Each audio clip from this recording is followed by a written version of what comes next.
नमस्कार दोस्तों, कैसे हैं आप सब। मैं हूं आपका मित्र एडवोकेट राजेश कुमार। दोस्तों, आज का विषय हमारे लिए बहुत महत्वपूर्ण है। 2024 के इलेक्शन खत्म हो चुके हैं। 2024 के इलेक्शन लोकसभा के खत्म होने के बाद बाई इलेक्शन अभी संपन्न हुए।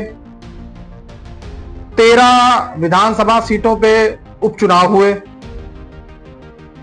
जिसमें इन उपचुनावों में भाजपा की करारी हार हुई। 13 सीटों में से भाजपा को केवल 2 सीटें ही मिली हैं। अब आप इसमें बीजेपी का स्ट्राइक रेट देख सकते हैं और अन्य दलों का भी स्ट्राइक रेट देख सकते हैं। वेस्ट बंगाल में 4 की 4 सीटें टीएमसी के पास चली गईं। आम आदमी पार्टी को वेस्ट जालंधर की जो सीट थी वो आम आदमी पार्टी को मिली। हालांकि वहां के जो कैंडिडेट थे मिस्टर शीतल अंगुराल, जो पहले आम आदमी पार्टी के विधायक हुआ करते थे, 2024 के लोकसभा चुनावों में उन्होंने इस्तीफा देकर बीजेपी ज्वाइन कर ली थी। लेकिन रिजल्ट आपके सामने ही है। वहां से आम आदमी पार्टी के कैंडिडेट की जीत हुई है। इसी तरीके से हिमाचल में कांग्रेस को 2 सीटें मिली हैं और बीजेपी को 1 सीट मिली है। सबसे महत्वपूर्ण बात यह है कि जिन 2 सीटों का मैं जिक्र करने वाला हूं, तो उत्तराखंड की 2 सीटें हैं, बद्रीनाथ और मैंगलोर।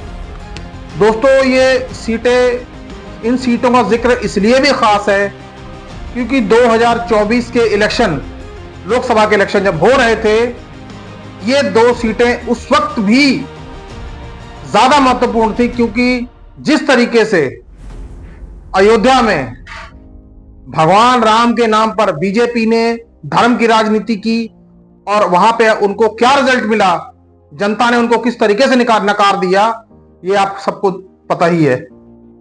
वहां पे सपा के उम्मीदवार जीते और बीजेपी के उम्मीदवार हार गए। उसी तरह से दोस्तों, हालांकि लोकसभा चुनावों में उत्तराखंड में बीजेपी कांग्रेस का सुपड़ा वहां से साफ हो गया था, लेकिन अभी जो उपचुनाव हुए हैं, उन उपचुनावों में जो 2 सीटें बद्रीनाथ और मैंगलोर की हैं, आइए सबसे पहले हम बद्रीनाथ की बात करते हैं। बद्रीनाथ की सीट बहुत इंपॉर्टेंट सीट है, क्योंकि बद्रीनाथ के मंदिर के ऊपर भी काफी सारी राजनीति की गई, बहुत सारी राजनीति की गई। बीजेपी द्वारा राजनीति करने का कोई भी मौका छोड़ा नहीं गया। विपक्षी दलों को धर्म की राजनीति के नाम पे नीचा दिखाने की कोशिश की गई। लेकिन इन उपचुनावों में जनता ने बीजेपी की धर्म वाली जहरीली राजनीति को नकार दिया। बद्रीनाथ की जनता को धर्म की जहरीली राजनीति नहीं चाहिए, क्योंकि पिछले 10 सालों से धर्म की जहरीली राजनीति ही चल रही थी।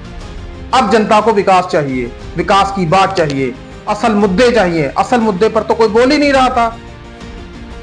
असल में जो वहां पे जीत हुई है, अब असल मुद्दों की जीत हुई है, जो कि मुद्दे कांग्रेस ने उठाए, राहुल गांधी ने उठाए। जिन मुद्दों को लेकर कांग्रेस 2024 के लोकसभा चुनावों में चली और उनको लगभग 99 सीटें प्राप्त हुई। आइए अब हम बात करते हैं दूसरी सीट मैंगलोर की। दोस्तों, मैंगलोर की सीट वो सीट है, वो इसलिए भी ज्यादा महत्वपूर्ण है क्योंकि अभी 2024 के लोकसभा चुनावों में मुस्लिम वोटरों को वोट डालने से रोका गया, उन्हें मारा गया, पीटा गया। दोस्तों, इस वीडियो में आप देख सकते हैं।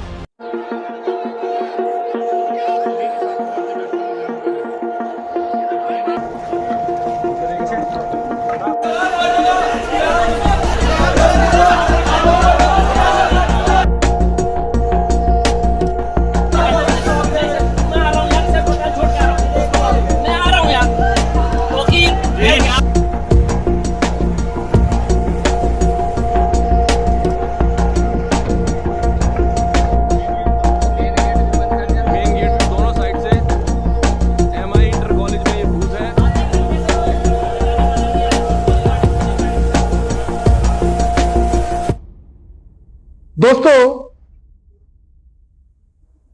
बीजेपी कह रही थी कि मैंगलोर में तो कांग्रेस आराम से जीत जाएगी क्योंकि मुस्लिम बाहुल इलाका है। दोस्तों, मैं आपसे यह पूछना चाह रहा हूं, चाहे वो हिंदू हो, मुसलमान हो, सिख हो या ईसाई हो,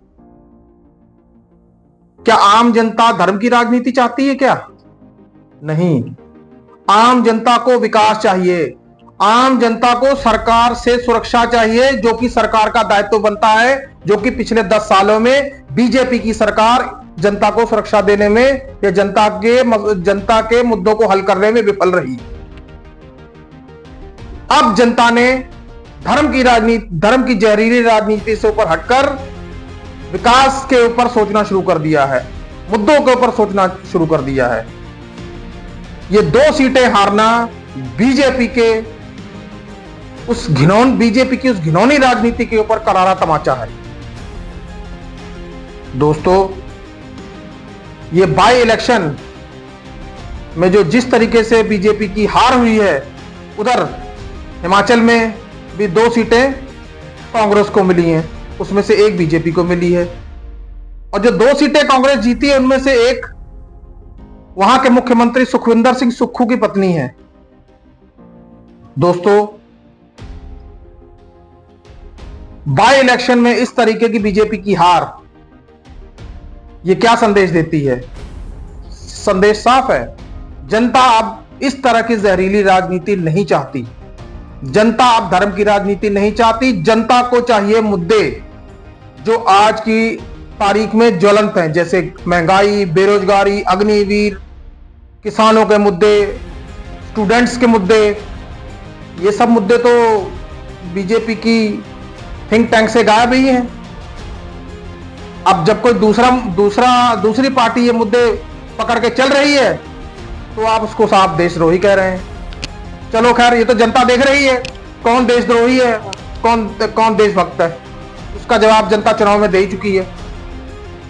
दोस्तों, ये चुनाव बीजेपी के लिए एक अलार्मिंग चुनाव है। बीजेपी के लिए एक खतरे की घंटी है, क्योंकि आने वाले दिनों में महाराष्ट्र, हरियाणा और झारखंड में भी चुनाव होंगे, और हवा तो यही बता रही है कि परिणाम क्या होगा। दोस्तों, ज्यादा कुछ नहीं कहूंगा, सिर्फ इतना ही कहूंगा कि आने वाले चुनाव में ये जनता को तय करना है, ये जनता को ये तय करना चाहिए कि हमें किन मुद्दों पे वोट देना है। धर्म की राजनीति पे वोट देना है या जो देश के असल मुद्दे हैं उनके ऊपर वोट देना है। अब ये मुद्दे क्या हैं, ये जनता खुद तय करे। दोस्तों, आपसे गुजारिश है, हमारे चैनल को सब्सक्राइब भी कर लिया कीजिए। हम आपके लिए वीडियो बड़ी मेहनत से बनाकर लाते हैं ताकि असली मुद्दे आप तक पहुंच सकें और आप लोग उन मुद्दों से रूबरू हो सकें। जय हिंद दोस्तों, जय भारत।